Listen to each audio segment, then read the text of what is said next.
talked a lot about the theories. So can you please give me a specific example? Sure, I can tell you, how I manage my team at Apollo. At Apollo, with our 20 years of experience in Vietnam, so actually I have a very big team. Currently, we have 10 centers nationwide throughout, the country. We have the centers at 4 big cities in Vietnam. So my key challenge is that how I can maintain the marketing communication for the whole Apollo team as a whole.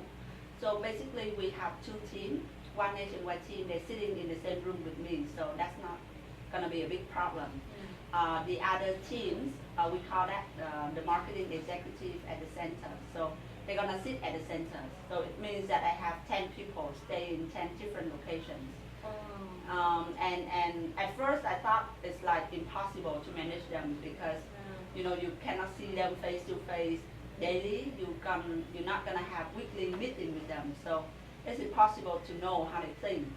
So we create a lot of things like we need to have a very clear guidelines, tell them what to do, how to do it, and then also I need to maintain on email communications. For every single campaign to make sure that they understand the key message, the key promotion, how to apply at the centers. And then I also create a so-called like informal communication. So we're using Skype. And there's a group on it, and I add every marketer inside the group. So if there are any change in the last minute, I just inform them informally so they don't feel so stressful. And also every quarter, I'm gonna pay them a visit at the center to look at, how they decorate the center, how they maintain the branding at the center, and give them proper guidance and like coaching or vision for the next quarter. So based on that, I also have,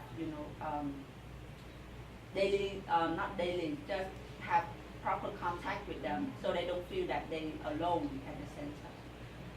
So even though I think it's quite challenging to maintain, but somehow we still manage to do it quite well, and all the ME, I can see that every year I can see they grow very strongly. And after that, if one marketing executive that they prove themselves that they are very good, talented, and have great potential in them, and if we have new center, they can actually apply to be the center manager. So that's a very good, career path for them. So you said that the ME, they stay alone in the center, for example in Hanoi. So how can you make sure that they are doing the right task, or if they are doing effectively or efficiently? I need to have my eyes and ears at the center. So we have a system that even though they report to me, so they're gonna have dotted line report to the center manager. So the center manager is the one that's sitting there with them day by day. And the job they do is actually to do marketing for that center only, not for Apollo, because for the whole Apollo we have nationwide team to take care of that. They're gonna have daily communication with the CM, and if there's anything they're unsure about, the materials, about guidelines, about, information, they can ask me. So do you think that you have a really large team that spreads throughout Vietnam, and is trust an important part in your working relationship? I think trust is the most important one, because there's a saying that if you don't trust that person, you cannot give them anything to do, and they're the other way around. So in order to give them the work that you think they're gonna complete, at first you have to trust them, because if you don't trust them, you are not gonna give it to them.